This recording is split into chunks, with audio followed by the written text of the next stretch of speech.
Hello बच्चों, let's see this question.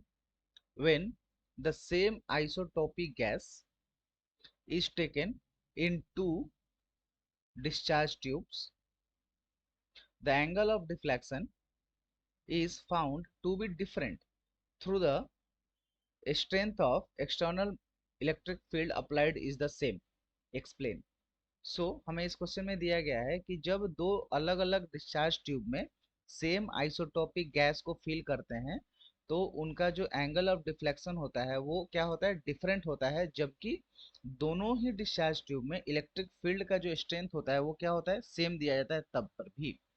Okay, इसको हमें एक्सप्लेन करना है क्यों। So the key concept,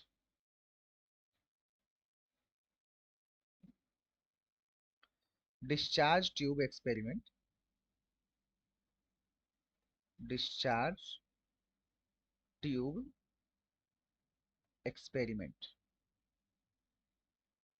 okay, so discharge tube experiment में जब low pressure and high voltage दिया जाता है तो एक एक्सटर्न और जब एक्सटर्नल एनर्जी यानी इलेक्ट्रिसिटी एनर्जी पास किया जाता है तो उसके वजह से क्या होता है, एक स्ट्रीम ऑफ रे निकलता है डिस्चार्ज ट्यूब में कैथोड से, और उसको हम लोग बोलते हैं कैथोड रेस। राइट, क्या बोलते हैं, कैथोड रेज। ओके, और यहाँ पे जो कैथोड रे है इनका जो एंगल ऑफ डिफ्लेक्शन है वो वेरियस फैक्टर्स पर डिपेंड करता है। ओके, कैथोड रे का जो एंगल ऑफ डिफ्लेक्शन है वो क्या करता है, वेरियस फैक्टर्स पर डिपेंड करता है। अगर वो फैक्टर्स में बदलाव होगा तो वो एंगल ऑफ डिफ्लेक्शन में भी क्या होगा, चेंज होगा। राइट, तो यहाँ पे आइसोटोपिक का मतलब हुआ, आइसोटोपिक गैस का मतलब हुआ उनमें क्या होंगे, डिफरेंट मासेस होंगे, डिफरेंट मास हो गए। ठीक है, एक डिस्चार्ज ट्यूब में एक मास वाला आइटम होगा तो दूसरे वाले में सेम एलिमेंट के दूसरे मास वाले गैस होंगे।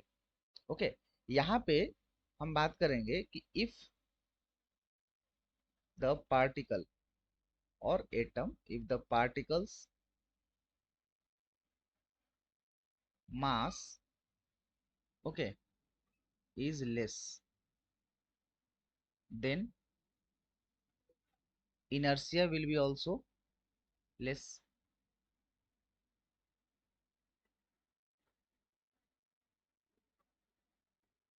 then inertia is also less। ठीक है, hence there would be more deflection of cathode ray when they interact with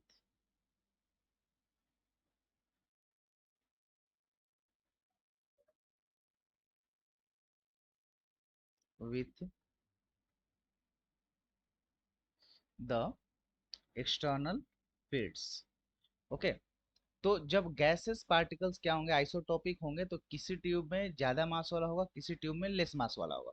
right, तो अगर पार्टिकल का मास लेस होता है तो उसका इनर्शिया भी क्या हो जाएगा, लेस हो जाएगा, और जब इनर्शिया लेस हो जाएगा तो जिसके कारण से होगा क्या कि डिफ्लेक्शन, एंगल ऑफ डिफ्लेक्शन जो होगा वो हो जाएगा इंक्रीज। ओके, जब वो बाहर के किसी मैग्नेटिक फील्ड या फिर एक्सटर्नल फील्ड से इंटरेक्ट करेगा तो यहाँ पर जो एंगल ऑफ डिफ्लेक्शन है वो डिपेंड करता है मास पर भी। ओके, और आइसोटॉपिक गैसेस में डिफरेंट मासेस होते हैं जिसके वजह से हमें एंगल ऑफ डिफ्लेक्शन जो होता है डिफरेंट डिफरेंट मिलता है at the same strength of external magnetic और electric field. Okay, so I hope you all understood it well. Thank you, all the best.